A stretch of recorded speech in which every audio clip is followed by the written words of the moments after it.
Mother Teresa గారు పుట్టినిల్లు చూసుకుంటే భారతరత్న ఇదిగోండి చూస్తున్నారు కదా. చనిపోయేటప్పుడు 2 కాటన్ చీరలు ఒక బకెటే తీసుకెళ్ళిన ఉల్లిపాయ ఇవి పిల్ల ఉల్లిపాయలు చిన్నవి, కానీ ఇవి బేబీ ఉల్లిపాయలు చిన్న ముక్కులో పొక్క అంత ఉన్నాయి. పడవ ప్రయాణం అయితే మొదలైంది. 5 కిలోమీటర్లు ఈ పడవ ప్రయాణం చాలా అందంగా ఉంటుంది.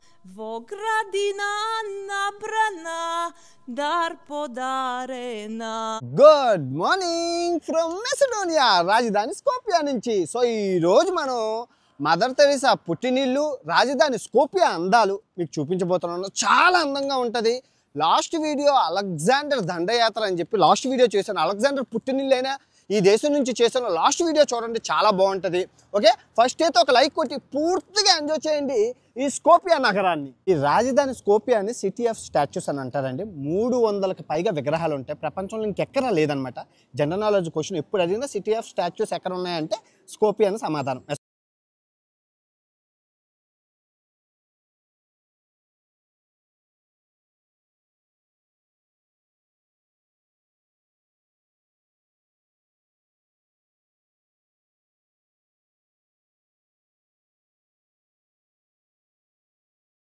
వచ్చేసి ఓల్డ్ బజార్ అండి, చాలా పెద్దది, చాలా బాగుంటాయి. అంటే అన్ని రకాలు దొరుకుతాయి అనమాట. అన్ని మీకు చూపిస్తాను. ఓకే, మార్కెట్ చూడండి ఎంత పెద్దది ఉంది అనడానికి.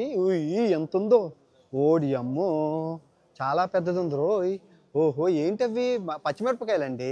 మార్కెట్లో వచ్చి రాగానే బేబీ ఉల్లిపాయలండి, భలేగా ఉన్నాయి. చిన్న చిన్నవి, ఇదిగో చిన్న చిన్నవి, బుజ్జి బుజ్జివి, చాలా చిన్నవి. రూల్గా ఉల్లిపాయ ఇది, ఇవి పిల్ల ఉల్లిపాయలు చిన్నవి, కానీ ఇవి బేబీ ఉల్లిపాయలు చిన్న ముక్కులో పొక్క అంత ఉన్నాయి. ఎంతవి నేను ఎప్పుడు చూడలేదండి ఉల్లిపాయలు ఎంత చిన్నవి. ఫస్ట్ టైం చిన్న చిన్న ఉల్లిపాయలు భలేగా ఉన్నాయా. అలెగ్జాండర్ పోతూ గుంటూరు నుంచి కారంపొడి తీసుకెళ్ళినట్లున్నారు. మొత్తం మార్కెట్ అంతా కారంపొడిలే, గొడ్డు కారం మామూలుగా లేదు.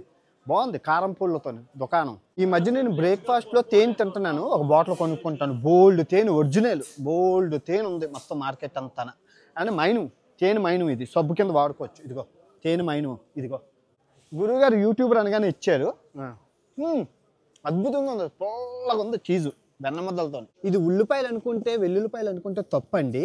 మీకు ఏదో ఇలాగ వేస్తే ఈ రంగు వస్తుంది, ఇది అది ఇలాగ ఈ రంగు వస్తుంది, ఇది వేస్తే ఈ రంగు వస్తుంది, ఇది వేస్తే ఈ రంగు ఉల్లిపాయలాగా ఉన్నాయి కండదుంపల్లాగా, కానీ అవి రంగు పువ్వులు వస్తాయి. బాగుంది. వెల్లుల్లిపాయలు ఏమో అనుకున్నాను. ఇవి మీరు చూసుకుంటే అండి దారి పొడుగున బంగారు దుకాణాలు అనమాట. బంగారం అంటే మామూలు బంగారం కాదు. నగలు, నట్రాలు, గొలుసులు, హారాలు, పెద్ద వంకీలు, చిన్న వంకీలు, ఉంగరాలు, బొంగరాలు. ఆశ్చర్యంగా ఉంది. గాజులు ఎన్నిరా బాబు, చంద్రవంకీలు, ఏదో 7 వారాల నగలు వీళ్ళు ఎందుకు వాడుతారో నాకు అర్థం అవ్వట్లేదు. మళ్ళాగా అన్నీ వాడుతున్నారు. సిల్వర్ కన్నా ఎక్కువ బంగారు దుకాణాలే ఉన్నాయి. మీరు చూసుకుంటే అన్ని బంగారాలే. సో మొత్తానికి వచ్చేసామండి మదర్ తెరీసా గారు పుట్టినిల్లు. భారతరత్న, నోబెల్ శాంతి అవార్డు గ్రహీత, స్వర్గస్థురాలు అయిపోయారు మదర్ తెరీసా గారు. ఎన్నో సేవలు చేశారు కలకత్తా నగరం. ఇప్పుడు లోపలికి వెళ్ళి అవన్నీ తెలుసుకుందాం, చాలా బాగుంటుంది. లోపలికి వెళ్ళి మిగతా విశేషాలన్నీ తెలుసుకుందాం. మీరు చూసుకుంటే భారతరత్న ఇదిగోండి చూస్తున్నారు కదా. గవర్నమెంట్ ఆఫ్ ఇండియా అత్యున్నత పురస్కారం అందరికీ ఇవ్వరు. అలాంటి భారతరత్న ఇది ఎగ్జిబిషన్లో లేదు, మేడం గారు తెచ్చిచ్చారు. మదర్ తెరీసా నిజంగా గ్రేట్ కదా, సూపర్ కదా. నేను యూట్యూబర్ అనగానే భారతరత్న అది తెచ్చారు. ఎగ్జిబిషన్లో ఉండదు. చూడండి మొత్తం నిజంగా ఆమె బెడ్ అంటే ఎర్త్క్వేక్లో తన ఇల్లు చిరిగిపోతే మళ్ళీ నీట్గా కట్టారనమాట. చూడండి మొత్తం మంచాలు అవి, ఆమె నన్న కింద ఎలా అయింది మొత్తం ఆమె ఇవి చాలా చాలా చాలా గొప్ప కలకత్తాది మదర్ తెరీసా ఫోటోలు, ఆమె చేసిన సేవలు మొత్తం అన్నీ కలిపి ఒక మ్యూజియం కింద పెట్టారు. నిజంగా గ్రేట్. మదర్ తెరీసా గారి చరిత్ర చూసుకుంటే 1910లో పుట్టారు. ఆ తర్వాత 1929లోని కలకత్తా భారతదేశానికి వచ్చారు. ఆ తర్వాత 1951లోని భారతీయ పౌరసత్వం వచ్చింది. ఇది అంటే భారతీయురాలుగా అయిపోయారు మదర్ తెరీసా గారు. ఆ తర్వాత మీరు చూసుకుంటే ఇది భారతరత్న 1980లో భారతరత్న ఇచ్చారు. రాశారు ఎక్కడ దాయలేదు.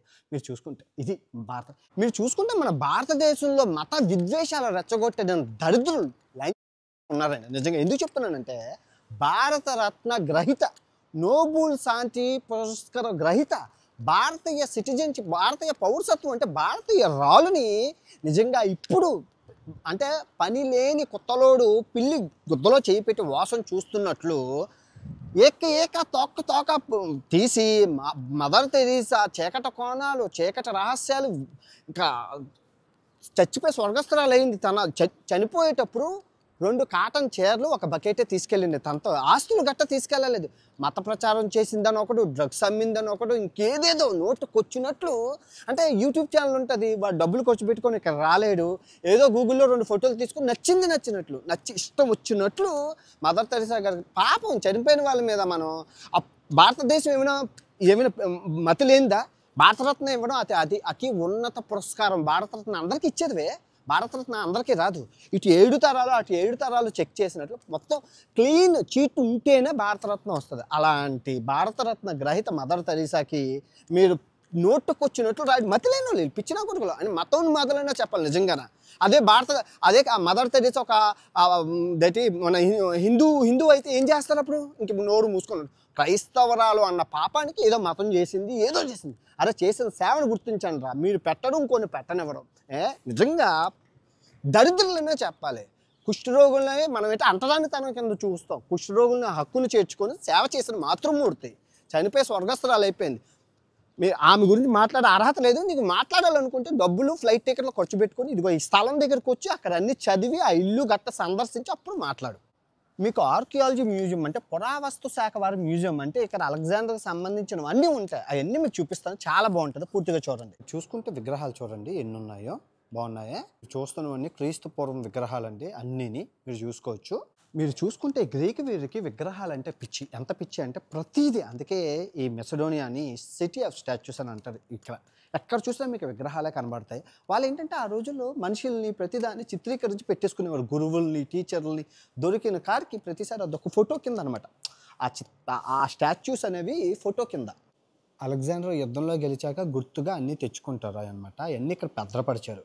అలెగ్జాండర్ యుద్ధం తర్వాత గుర్తుగా ప్రతి దేశం నుంచి విలువైన గిఫ్ట్లు తెచ్చుకుంటారనమాట.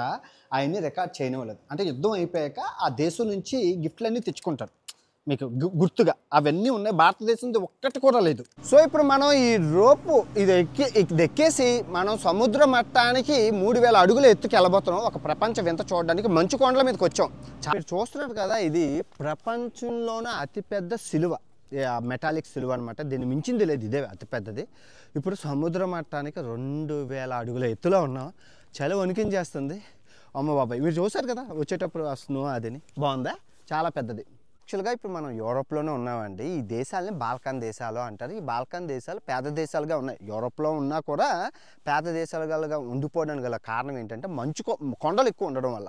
సో కొండలు ఎక్కువ ఉండడం వల్ల ఈ దేశాలు పేద దేశాల కింద ఉండిపోయి, దానికి తోడు ఈ దేశాలు ఏవైతే ఉన్నాయో సెర్బియా, కుసోవో, అదేంటి మౌంటెనెగ్రో, తర్వాత బోస్నియా హెర్జగోవినా, బల్గేరియా, తర్వాత ఇది మెసడోనియా, అల్బానియా, ఈ 12 ఈ కార్నర్ దేశాలన్నీ ఇవన్నీ బాల్కన్ దేశాలు అంటారు. వీళ్ళని అటోమన్ ఎంపైర్స్ అంటే ఇస్లామిక్ రాజులు, ఈ టర్కీ రాజులు ఎవరైతే ఉన్నారో వాళ్ళని పరిపాలించడం వల్ల కూడా ఈ మంచులు ఉండడం వల్ల అది యూరోప్లోని తోచేసారు ఈ మూలకి ఈ 12 దేశాలు. కానీ మంచి లొకేషన్స్ అయితే అద్భుతంగా ఉంటాయి. మీరు చూసుకుంటే 12వ శతాబ్దం నాటి చర్చికి వచ్చాం. సో మీరు చూసుకుంటే ఇక్కడ వీళ్ళు ముస్లిం రాజులు ఎవరైతే ఉన్నారో అటోమన్ ఎంపైర్ టర్కిష్ రాజులు వచ్చి ఇక్కడ ఉన్న చర్చిలన్నీ పడగొట్టేసి, చాలా చర్చిలు పడగొట్టేసి మసీదులు కట్టేశారు. సో మసీదులు కట్టి కానీ దీన్ని వదిలేశారు, మర్చిపోయారు. కొండ మీద ఉండడం వల్ల, ఎత్తులో ఉండడం వల్ల వదిలేశారు. సో ఆ విధంగా బట్ట కట్టిందని చెప్పాలి. ఈ చర్చు బాగుంటుంది, లోపలికి వెళ్ళి మీకు చూపిస్తాను. మీరు చూసుకుంటే చర్చు ఎంత పాతది ఉందంటే చూడండి, అద్భుతంగా ఉంటుంది నిజంగా. ఆ రోజుల్లో కట్టింది కదా, కదా, ఆ పాతదనం ఉట్టి పడుతుంది. 12వ శతాబ్దం నాటి చర్చు. ఆ పెయింటింగ్ చూడండి ఎంత బాగుందో. కొన్ని నిలిచిపోయి కానీ కొంత బాగుంది, కొంతవరకు అయితే అద్భుతం, చాలా బాగుంది నిజంగా. పెయింటింగ్ ఆ కాలం నాటివి కదా, కొంచెం వెలిసిపోయినా చాలా బాగున్నాయి. సూపర్, చాలా చాలా బాగున్నాయి. ఇది చూడండి, వావ్ వావ్ వావ్, చాలా బాగుంది, సూపర్. అదిగా చూడండి, బాగుంది, చాలా చాలా బాగుంది. ఇప్పుడు ఈ మెసడోనియా దేశానికి అందమైన ప్రదేశం కాదు, ఈ యూరోప్లోనే ఒక అందమైన ప్రకృతి ప్రదేశం వచ్చాం. కెనియా అంది మట్కా. వెళ్తున్న కొద్దీ ఒక అందం, ప్రకృతి పిచ్చెక్కిపోతుంది. మైండ్ మరి హైలైట్ లొకేషన్ అన్నా చెప్పాలి. Let's go. సో మీరు చూసుకుంటే చూడండి, ఆ కట్టడం ఎలా ఉంది కదా, ఇక్కడ నీళ్ళు డ్యాము. ఇలా మీరు వస్తే ఇక్కడ చూడండి ఎంత నీళ్ళు ఉంది. సో అంత లోతు చూసారా. నిజంగా ఈ డ్యామ్ ఎంతో గొప్పదే అనడానికి ఇదే నిదర్శనం. ఆ రోజుల్లో అవినీతి లేకపోవడం వల్ల ఇలా కట్టగలిశారు. అండ్ 100 రూపాయలు పెడితే 120 రూపాయలు పనిచేసేవారు. అందుకే నిర్మాణాలన్నీ భూకంపాలు వచ్చినా చెక్కు చెదరకుండా ఉన్నాయి. కానీ ఈ రోజుల్లో 100 రూపాయలు పెడితే 50 రూపాయలు తిని 50 రూపాయలు 50 రూపాయలు ఖర్చు పెట్టడం వల్ల నిర్మాణాలన్నీ కూలిపోతున్నాయి, బ్రిడ్జ్లు అవి. దానికి కారణం అవినీతి. సో మీరు చూసుకుంటే ఈ కొండని దొలిచి చేశారేమో ఈ కొండకి ఆ వాటర్ లీకేజ్ అవుతుంది మొత్తం ప్రతి అడుగు ఇదిగో మొత్తం ఇదంతా చేశారేమో భలేగా ఉంది చాలా బాగుంది నిజంగా గ్రేట్ ప్రకృతి నిజంగా చూడండి ఎంత సూపరే అబ్బా వాటర్ వస్తుంది వాటర్ సో ఇప్పుడు మనం బోట్ ఎక్కి ఆ గుహ చూడడానికి వెళ్తున్నాం ఒక 5 కిలోమీటర్లు ఈ కొండల ద్వారా ప్రవహించి అక్కడ గుహలు ఉన్నాయన్నమాట బుర్ర గుహల టైప్లు వైజాగ్లో ఉన్నాయి కదా అలాంటి గుహలను అయితే చూడబోతున్నాం చాలా బాగుంటుంది సో పడవ ప్రయాణం అయితే మొదలైంది 5 కిలోమీటర్లు ఈ పడవ ప్రయాణం చాలా అందంగా ఉంటుంది మీకు చూపిస్తాను చూసి ఎంజాయ్ చేయండి చాలా బాగుంటుంది ప్రకృతి వాటర్ చూడండి ఎంత డీప్గా ఉందో క్లియర్గా కనబడుతుంది అంతా చూసారా చెట్లతో సహా కనబడుతున్నాయి మీకు ఇంకా సూర్యుడు ఉంటే భలే ఉంటుంది ఇక్కడ సో వచ్చేసాము ఇప్పుడు మనం కొండకైతే వెళ్ళబోతాం చాలా బాగుంటుంది సూపర్ ఉంటుంది కొండ సారీ గుహలు చాలా బాగుంది గుహ లోపలికి వెళ్ళి చూద్దాం వచ్చేసాము గుహ చాలా బాగుంటుంది అన్నారు లెట్స్ గో చిన్ని చాలా బాగుంటుంది అన్నారు చూసుకోవచ్చు ఎంత అద్భుతంగా ఉందో చాలా జాగ్రత్తగా ఉండాలి 2 చేతులతోని అమ్మో వావ్ కదా చాలా బాగుంది సూపర్ చూసుకుంటే ఎన్నో వేల సంవత్సరాలకు ఫామ్ అయిన గుహలు అవి ఇదిగోండి అది ఆ రాక్ చూడండి ఎంత ఉన్నదో బాగుంది వావ్ సూపర్ నిజంగా ఆదిమానవులు ఇలాంటి గుహల్లోనే ఉంటారండి మీరు చూసుకోవచ్చు ఎంత బాగుందో ఇదిగోండి చూసుకోవచ్చు నది కూర ఉంది అదిగో నది కూర ఉంది చూసారా ఎంత బాగుందో నిజంగా సూపర్ అద్భుతం wow Kitka šarena, vogradina nabrana, dar podarena. Poubavo devojče od Makedonče. Thank you. చాలా బాగుంది గుహ అదిని అద్భుతం చాలా రోజులకి ఒక మంచి అన్నమాట సో ఈ మెసడోనియా కోట నుంచి మీకు ఈ రాజధాని స్కోపియా అంతా కనబడుతుంది పెద్ద కోట మీకు చూడండి చూపిస్తాను అదిగో చూసారా రాజధాని మొత్తం అంతానా డ్రోన్లో చూసారు కదా అదే ఇది బాగుందే ఇదిగో యాత్రకి వెళ్ళి పాత్ర కొనాలి కాబట్టి నాకు మ్యాగ్నెట్ మీకు టీషర్ట్ గివ్ అవే అనమాట వచ్చాక అన్నీ ఇస్తాను ఎక్కడికి పోవు ఈ అలెగ్జాండర్ దేశం నుంచి అలెగ్జాండర్ గిఫ్ట్ ఓకే ఈ మెసడోనియాలో మీరు ఎక్కడ చూసినా నీళ్ళు ఫ్రీగా ఉంటాయన్నమాట తాగేకి ఏం ప్రాబ్లం లేదు సూపర్ వాటర్ ఫ్రీ చవక ఇదిగో లోనే ఫేమస్ అయిన కుర్బా తినడానికి వచ్చానండి కుర్బా అంటే ఏం లేదనమాట మీకు సూప్ని మీటు బంగాళదుంపలు అన్నీ వేసి మీకు బాగా ఇది చేస్తారు తర్వాత మంచిగా వెన్నలో కాల్చిన బ్రెడ్ అని ఇస్తారు ఈ వేడి దాంట్లోని మనం అలా ముంచుకొని తింటుంటే భలే ఉంటుంది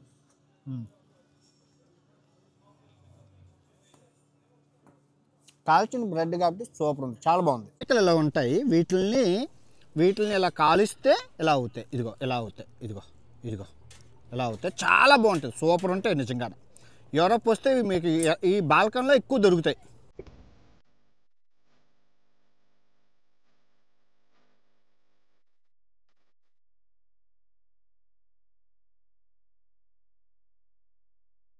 అలా ఉందండి మెసడోనియా దేశం రాజధాని స్కోపియా బాగుంది కదా ఈ మట్కా కెనియన్ మటుకు సూపర్ న్యాచురల్ చాలా రోజులకి మీకు ప్రకృతిని అయితే చూపించాను మీ అందరికీ తెలుసు నేను ఒక ప్రపంచ యాత్రికుడిని నా దృష్టిలో అన్ని మతాలు అన్ని దేవుళ్ళు సమానంగా చూస్తాను అందులో భాగంగా కొన్ని వీడియోలకు ముందు నుంచి ఇరాన్ దేశంలో ఆ మతాల వర్గీకరణ ఇప్పుడు రాజకీయానికి మతానికి నేను చాలా దూరం నాకు తెలిసి ఏది ప్రశాంతాన్ని కలిగిస్తుందో రాజకీయం మతానికి చాలా దూరంగా ఉంటాను అందరికీ దూరంగా ఉండమని చెప్తాను కానీ నేను కొన్నిసార్లు రాజకీయాన్ని స్కిప్ చేసేస్తాను కానీ ఈ మతాన్ని స్కిప్ చేయడం అవ్వదు ఫర్ ఎగ్జాంపుల్ చూసుకుంటే ఇరాన్లోని జోటనీస్ మతాన్ని ఎక్స్ప్లెయిన్ చేసే క్రమంలో నేను మతాల వర్గీకరణ మతాలు ఎప్పుడు పుట్టే చెప్పడం అక్కడ స్టార్ట్ అయింది మతాలు ఎప్పుడు పుట్టంటే మా మతం గొప్పది మా మతం గొప్ప కొట్టుకు తెచ్చారు ఆ కొట్టుకు సత్తా దాన్ని ఎక్స్ప్లెనేషన్ ఇవ్వడం కోసం ఇంకో వీడియో అలాగే వీడియోలు పెరిగిపోతున్నాయి కానీ ఎవరో మారట్లేదు అసలు చాలా కష్టం మొత్తం మాదులు ఉన్నారన్న చెప్పాలి ఇంకోసారి కనుక మతాల కోసం మాట్లాడుతానని చెప్పించుకోవడానికి ఇంకా అసలు అది జోలికే రాను పక్కన పెట్టండి ఓకే రేపు మరో మంచి వీడియోతో మీకు రాబోతున్నాను కొత్త దేశం వెళ్తున్నాను దీని పక్కనే ఉన్నదనమాట బస్సు ఎక్కి పొద్దున్న 8 గంటలకు బయలుదేరాలి తిరిగి రేపటి వీడియోలో కలుసుకుందాం ఇట్లు మీ ప్రపంచ యాత్రికుడు రాజధాని స్కోపియా మెసడోనియా దేశం నుంచి జై హింద్